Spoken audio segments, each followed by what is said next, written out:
We will focus our attention now to the islands that our guests with a Power Catamaran can visit, or if you're on board for 2 weeks and would like to spend both on a sail towards the south. That would include the nature park Lastovo and the surrounding islands, then Mljet, also called Odysseus Island, which is also partially under national protection, and the area surrounding Dubrovnik town, inclusive Pelješac Peninsula, the richest wine region in Croatia, and the Elaphiti Islands. So starting with Lastovo, the island of crystal stars. A while back, some astronomers noticed that Milky Way is visible from here with the bare eye. So, Lastovo exchanged the whole public lighting with the ecological lighting with 0% emissions to the sky. Another thing marking it, except untouched nature, is its capital, among the hills with very, very distinctive chimneys.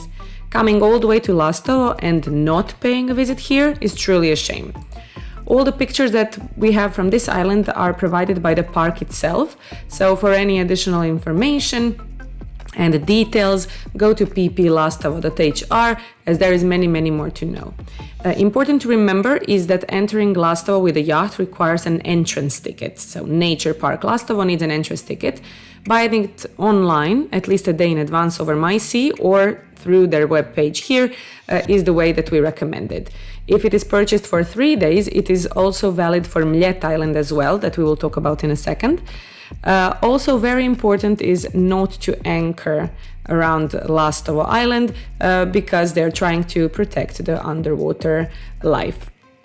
So you can use mooring buoys or docks only. There is also a specific system that you can use. You need to tie your bow and your stern to the mooring balls of same numbers. But don't worry, so everything is explained on their website, and also there are rangers there that can give you a hand.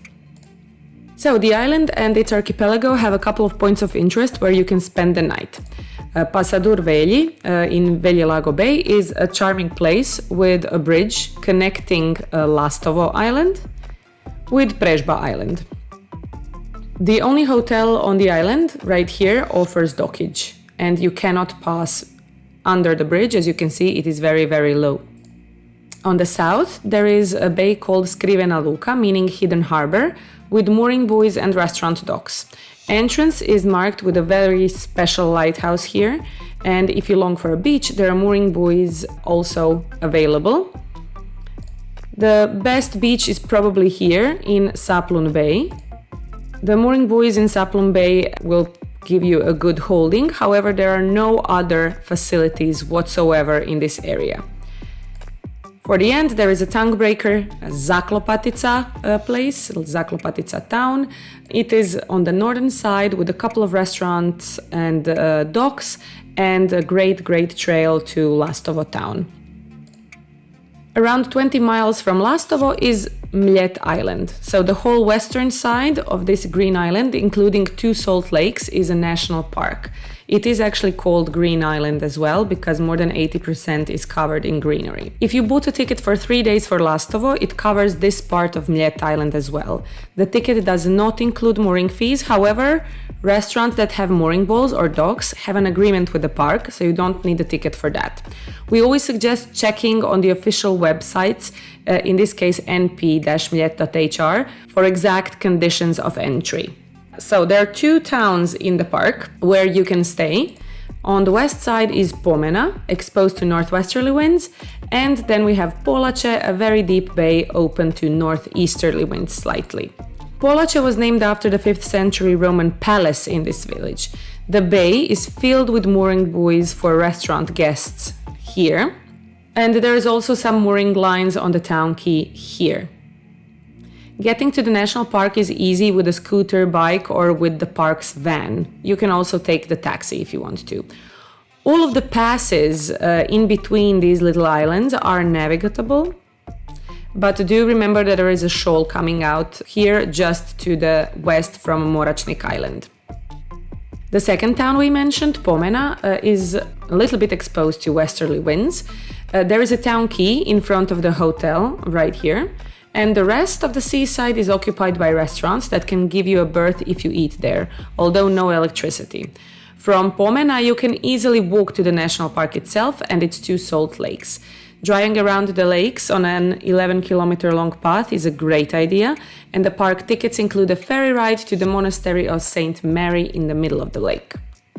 If you like to hike, the view from the top is very, very rewarding all around Mljet Nature Park.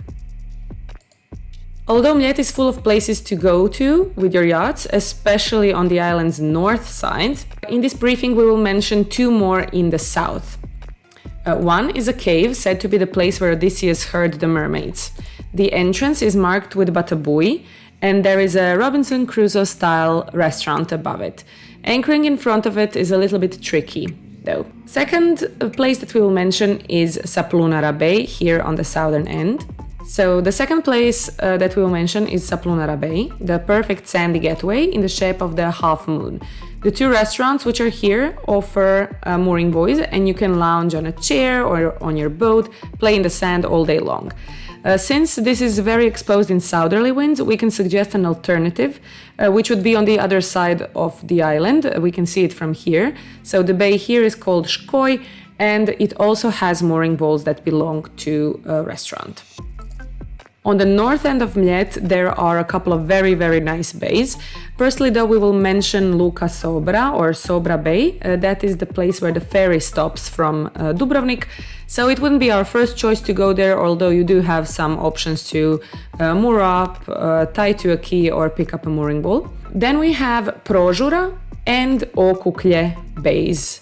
Okuklje we can highly recommend for a quiet evening, either on anchor or on a mooring ball that belong to restaurants. So let's take a quick peek of each of them. Prožura, crystal clear water, not much going on. Please be careful to the east of Planjak Island, right here. So this little island is called Planjak, right here. This is very shallow area. Also, you can anchor around the whole area here if you want to. Make sure you're not close to the mooring balls. The mooring balls are inside here and then on the other side right here, and they belong to restaurants. Same situation or a similar situation we will find in Okuklje, a little bit more to the east. Very, very picturesque. This whole side here is dedicated to docks. The docks belong to restaurants. You can anchor here as well. However, please remember that here, this rock, it is also marked with a light in the evening. So as any rock, it really doesn't tend to move. So we are counting on you to navigate around it and avoid these shallow waters here. On the other side of the channel from Mljet Island is Pelješac, and this is the south end of Pelješac Peninsula.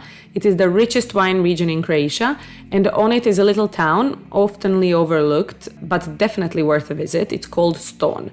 Close by is also a town called Slano, meaning salty in Croatian. So for Ston, to get there, you have to pass through a 6-mile long channel of stone, with the last mile and a half narrowing considerably. So it starts at Broca Bay, and then the channel is very, very well marked. This is a good moment to repeat that in Croatia we use the IALA system A, so keep the red marker on your left side when approaching a port. Swell is noticed in Ston during strong southerlies, and there can be some current depending on the tide. Anchoring is possible before the channel narrows, and there is a new town quay in the center. South of the town is the oldest still running, we can see it here, the oldest still running salt mine in Europe. And back in the day, when salt was more expensive than gold, this mine was so important to Dubrovnik that they built a stone wall to protect it. Right here. Today, that wall is the largest defensive wall in the world after the Chinese one. Ston also has a specialty, the oysters, so make sure to taste them when you come for a visit. Slano is a very small town with basic restaurants, shops and bars, and 2 hotels. It is only slightly exposed to southerly winds, and it is an excellent harbor. One can anchor in the middle of the bay, or you can pick up mooring buoys from restaurant Nono to the port side upon approach. The town quay is just in front of the hotel, and there is also a big ACI marina. In front of Dubrovnik town, so Dubrovnik town is here, in front of it here is a little archipelago of islands that we call Elaphiti. The name means deer in Greek, although there are no deer on them anymore. All of the islands offer great anchoring possibilities, and in towns you can find restaurants offering free of charge mooring balls to guests. The most popular places would be Suđurađ on the south side of Šipan Island, exposed to southerly wind slightly. There's a little town quay here, but they have no water or electricity, and you can anchor in the rest of the bay. We cannot see it in the picture, but loads of space to anchor off. Avoid this spot here where the ferry and big tourist boats stop. In case of southerlies, it is better to get to the other side of the same island, to Šipanska Luka, where you can also find a town quay. The town quay is right here. There are mooring balls that belong to a restaurant, and anchoring possibilities are right here. The sandy bottom is offering a very, very good hold. Then we have Lopud Island with Lopud town on the north and Uvala Šunj on the south side. They're both nice and quiet. Maybe be careful in Šunj. This reef sticking out here is good to avoid, or please avoid it. It's considered one of the red zones in our Dubrovnik region. Anchoring is really beautiful, and now you have a sandy beach bar here and some burgers to catch. Koločep Island is the next one that we will mention. That is the closest one to Dubrovnik town. It is car-free, like the previous two islands as well, with some very, very nice hiking trails, and they have a blue cave on its own to swim in. It is only 6 miles away from Dubrovnik town. Anchoring is possible here, and there are mooring balls that belong to a restaurant in the area as well. To visit Dubrovnik town, the pearl of the Adriatic, you can do one of the following things. So if you're spending the night in Elaphiti area that we were just talking about, you can catch a ferry and get into the port of Dubrovnik. I did mention that every little town on the islands has a ferry dock that you need to avoid for an overnight stay. Another option is to anchor. Anchoring can be done on the little island of Lokrum. It is full of very superstitious stories. It's very fun to be in, and you can have Dubrovnik in your eyesight. You may also notice a lot of cruisers here in this area, so literally just in front of Dubrovnik walls here is a great anchorage spot, and you can actually anchor off right in front of the beach and have an amazing view of Dubrovnik. Please do not even try to get into the old port of Dubrovnik, as number 1, that is prohibited, number 2, you can get a big fine, and number 3, you really have very little place to maneuver. The recommended option would always be to book one of the 2 marinas in Dubrovnik. One would be closer to the town, called Marina Frapa. It is very, very close by the place where the cruisers are, and before the bridge, immediately to the starboard or to the right-hand side, is the marina itself. The second marina is where our Sunsail base is also found. Sunsail Dubrovnik is in ACI Marina Mokošica, up the river. You can still reach Dubrovnik very easily with the bus here. They go very frequently, every half an hour. Here you also have a fueling station in both marinas. If you are planning to refuel here on the north dock or the fueling station of ACI, please be careful of the sandy bank here, so we don't want you to get stuck. I do have to mention that our boats, the Agana boats, are not registered in ACI Marina Dubrovnik, so whoever and for whatever reason decides to spend the night here is paying the full price of the ACI Marina. In high season at the moment, for a 50-foot catamaran, that will be around 350 euros for the night. Dubrovnik itself, I believe, needs zero introduction. Use your time to visit the exquisite walls, eat some good food, or try to catch a ride in a cable car for some really stunning views. Be prepared though, it's very busy with tourists almost any time of year, especially July and August. Before we wrap up our video, very close to Dubrovnik, I would like to mention a town called Cavtat. So Dubrovnik is right here, and we have Cavtat looking towards its way. It is a great alternative to Dubrovnik, as you can visit it from here with a 20-minute taxi ride, but more importantly, this is where the customs dock is in case you're planning to go to Montenegro. So the customs dock is right here, adjacent to the town quay. It is not something that we recommend oftenly, but our regular guests sometimes have a desire to see that country as well. So please inform us in advance of your desire to do so, as you will have to have additional paperwork with you and we can tell you the procedures. We also never recommend visiting Montenegro from Agana base if you have less than 3 weeks in charter. In any case, so as mentioned, the customs dock is right here. In the winter, this is not the one that is open, but you have to go to Dubrovnik, to Gruž port. The town key is right here, but also a great alternative is anchoring. Anchoring is very safe on both sides of the peninsula here. And even though it's a little bit exposed to northwesterly winds, it is a very, very nice stop to spend the night. Pretty beaches and stuff that has a very, very lovely atmosphere in the town. We also have Instagram accounts for you to stay inspired, so follow us or tag us while you're underway, and don't forget you can always ask the base staff for information or additional questions. We have reached the end of our online chart briefing. Thank you so much for keeping up with us. We hope you have some very good notes now and that you're feeling more comfortable and ready to go in your own sailing adventure once you arrive to Croatia and to our Agana base.